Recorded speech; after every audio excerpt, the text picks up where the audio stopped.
અધ્યાય 2 સાંખ્ય યોગ. જ્યારે જીવન આપણને સમજાવવાનું શરૂ કરે છે. અર્જુન હવે બોલતો નથી, એ સાંભળવા તૈયાર છે. અને કૃષ્ણ પણ ઉપદેશકની જેમ નહીં, જીવન જાણનાર મિત્ર તરીકે બોલે છે. કૃષ્ણ સીધું જ પૂછે છે, આ તું શું કરી રહ્યો છે અર્જુન? ન ગુસ્સો આપ્યો, ન ઠપકો આપ્યો, ફક્ત એક જ પ્રશ્ન. કારણ કે ક્યારેક એક સાચો પ્રશ્ન હજારો જવાબ કરતાં પણ વધારે કામ કરે છે. કૃષ્ણ કહે છે, તું જે અનુભવ કરી રહ્યો છે એ દુઃખ નથી, એ અજ્ઞાનતા છે. આ સાંભળીને અર્જુન થોડો દુઃખી થઈ જાય છે. પણ સત્ય એવું જ હોય છે. આપણને પણ ઘણીવાર જીવનમાં દુઃખ નથી હોતું, ક્લેરિટી નથી હોતી.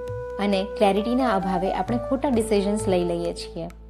હવે કૃષ્ણ અર્જુનને સમજાવે છે, શરીર બદલાય છે, પણ તમે જે હું કહો છો એ બદલાતું નથી.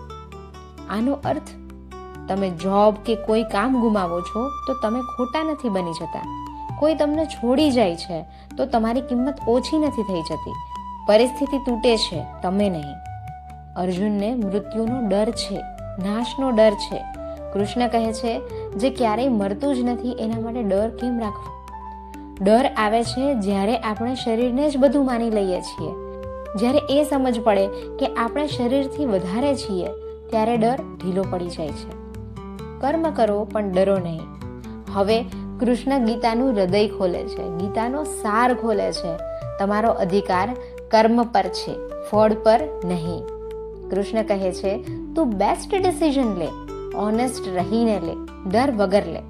રિઝલ્ટ આવશે કે નહીં એ જીવન નક્કી કરશે, પણ ડરમાં લીધેલા નિર્ણયો હંમેશા ખોટા નીકળે છે. સાથે જ કૃષ્ણ સ્પષ્ટ કરે છે કે યોગ એટલે બધું છોડીને ભાગી જવું એ નથી. યોગ એટલે જીવનમાં રહીને જીવનથી તૂટવું નહીં. કામ કરો, પૈસા કમાઓ, સંબંધ નિભાવો, પણ પરિણામમાં ફસાઈ જશો નહીં. અર્જુન પૂછે છે, એવો માણસ કેવો હોય જે અંદરથી શાંત હોય? કૃષ્ણ કહે છે, એવો માણસ વખાણ સાંભળવાથી ઊંચો નથી થઈ જતો, અપમાનથી તૂટતો નથી.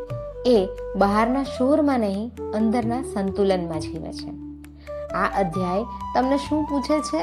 એ પૂછે છે કે તમે ડિસિઝન ડરથી લો છો કે સમજથી? તમે રિઝલ્ટ માટે જીવો છો કે પ્રોસેસ માટે? તમે પરિસ્થિતિ છો કે પરિસ્થિતિને જોનાર છો?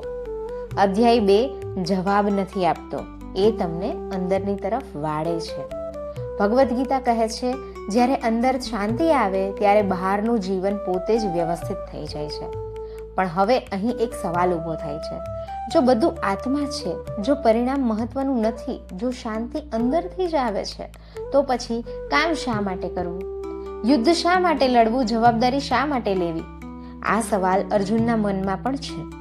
અને અહીંથી જ અધ્યાય 3 શરૂ થાય છે.